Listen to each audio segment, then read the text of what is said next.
I'm starting this big 36 by 48 canvas by putting a couple of coats of gesso on it. Now you don't have to do this, but what I find is that the canvas, as you can see, is not that bright of white. And I'm using a roller here. You can use a roller. It's going to give you a little bit of texture. I like to use the Bondo wallpaper scraper, but any scraper will work. I am not fussy about having the canvas marks show. That is another reason I like to put a couple more coats of gesso on. And also to get that brighter white, it's going to make my colors really sing. So if you like to have brush strokes and texture, you can use a brush as well. I don't like the brush strokes. I want it as smooth as possible, so I'm using the scraper to just smooth it out and make sure every part of it is covered.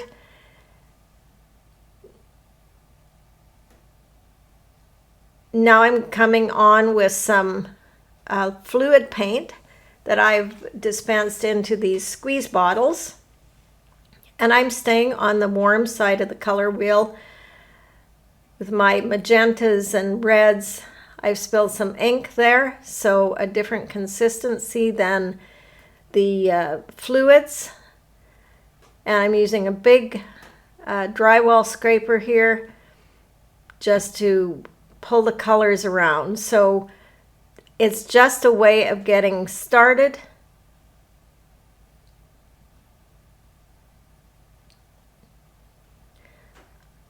The reason I like to stay on one side of the color wheel is so that I don't end up making muddy colors. So if you work all with your warms at one time and your cools and let it dry in between, that's a really good way to keep your colors fresh. Now I am working flat on a table. I like often to get started like this with a big canvas. I can scrape easier. Physically, it's a little less demanding.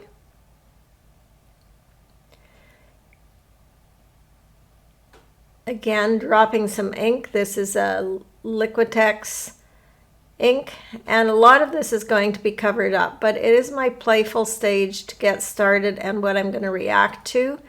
And in this particular canvas, I'm going to be making a non-objective abstract, and I'm using a children's foam roller here.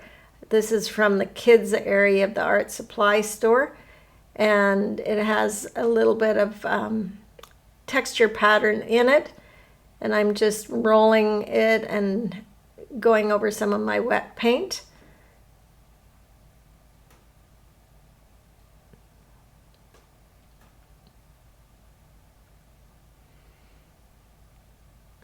Being playful at the beginning is so important to get in the groove and put energy in your work.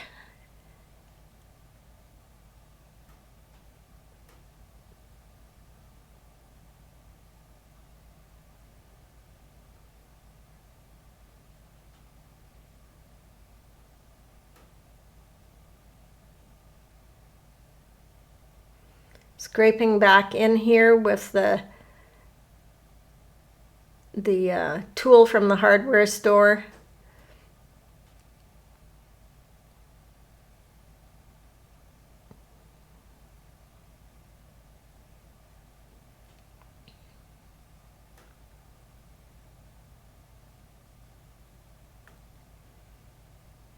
I like to use a variety of scrapers.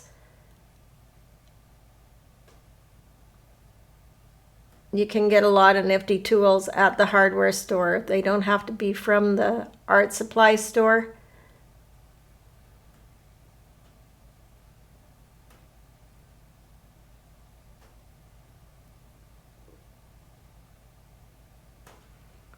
Here I'm using a rolling pin that I have put some fun foam on to make a design.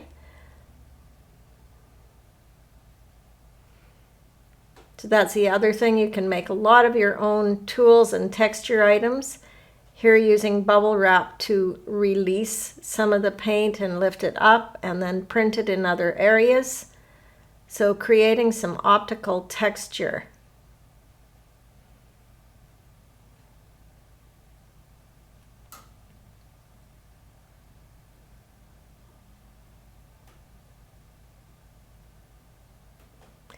This is a Martha Stewart round sponge type stamp. So I'm picking up some paint, moving it around, making these polka dots.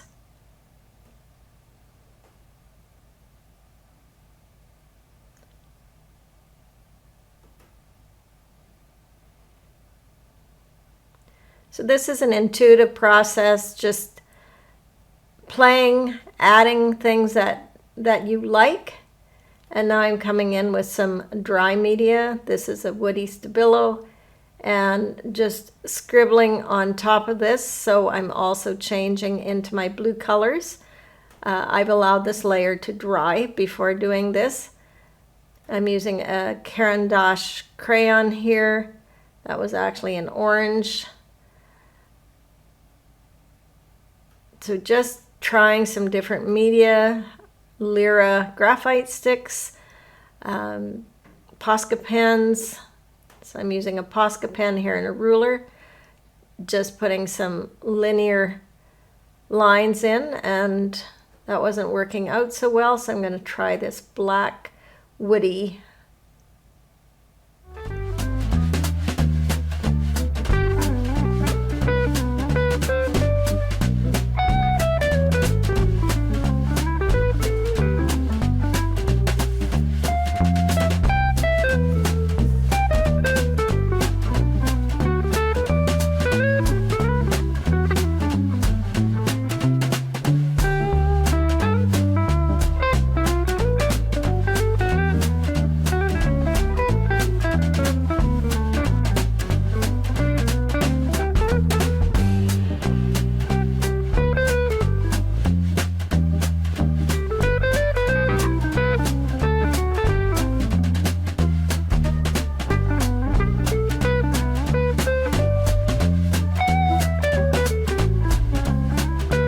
Though these marks will be covered, a lot of them, it's still important to do them because it allows us to have that playful, energetic background. We're loosening up our hand.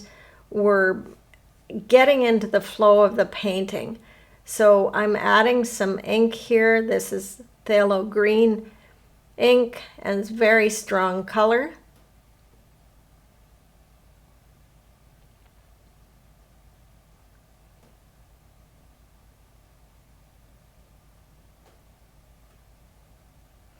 I'm using a shower squeegee here.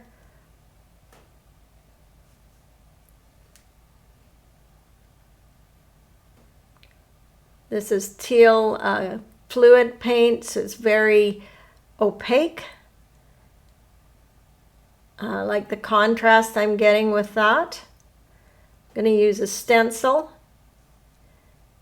You can use a stencil brush, but here you see me using a little makeup sponge, and I find this works really good. I don't like to fill in every little bit of the stencil. It's kind of bits and pieces here and there, so it doesn't look so contrived.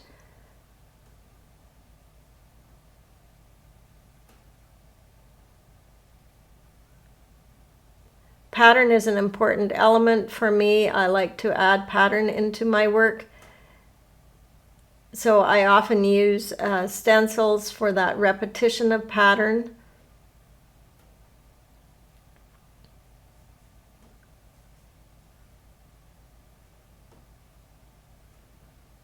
I did get this particular stencil from my local art supply store, and I do not know what brand it is, but a good company to look for stencils is Stencil Girl. They have a large amount of really beautiful stencils to choose from.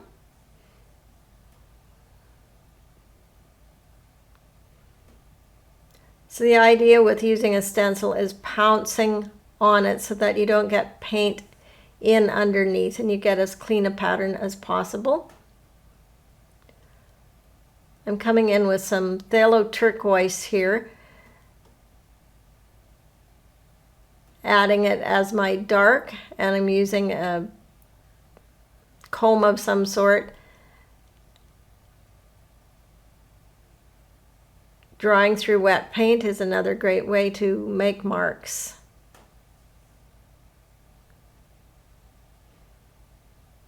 I have no idea what this tool is in real life, but I'm trying it here to make some marks. And I'm using my phthalo turquoise,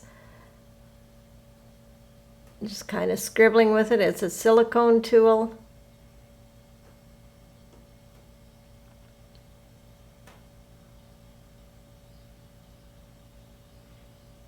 So again, at this stage of the painting, I'm not thinking much about anything other than covering the canvas and being playful. Again, here comes this Martha Stewart stamp, getting some circles.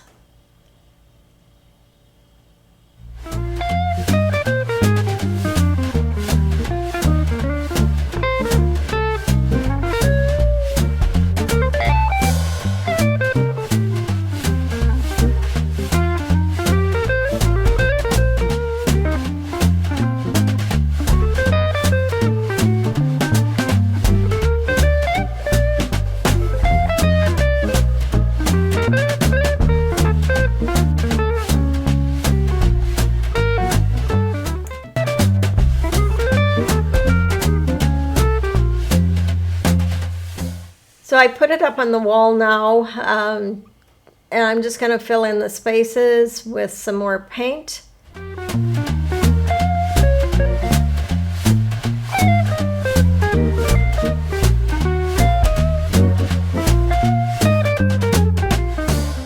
So you'll know when it feels right to stop playing and start developing your painting.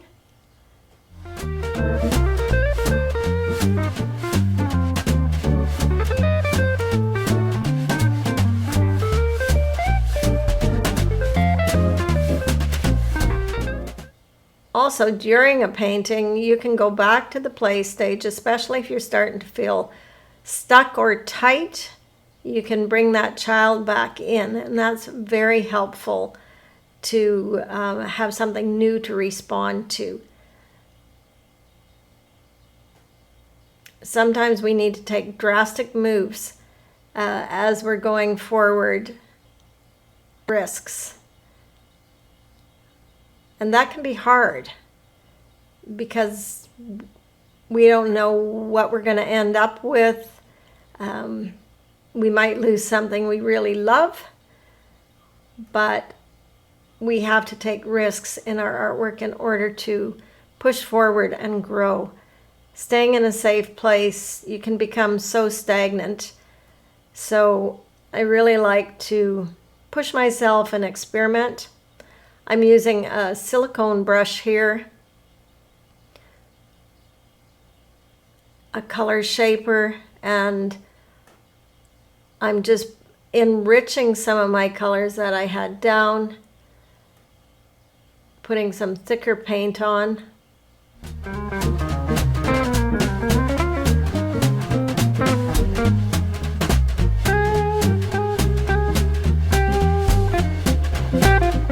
So now that I've got a lot of information on here, I am not going to go too much farther on this today, but I will show you in future videos how this painting comes together with much more experimentation and going back and forth, adding and subtracting. I hope you enjoyed this. Please leave any comments below. If you have questions, I'm happy to answer. Thanks for watching.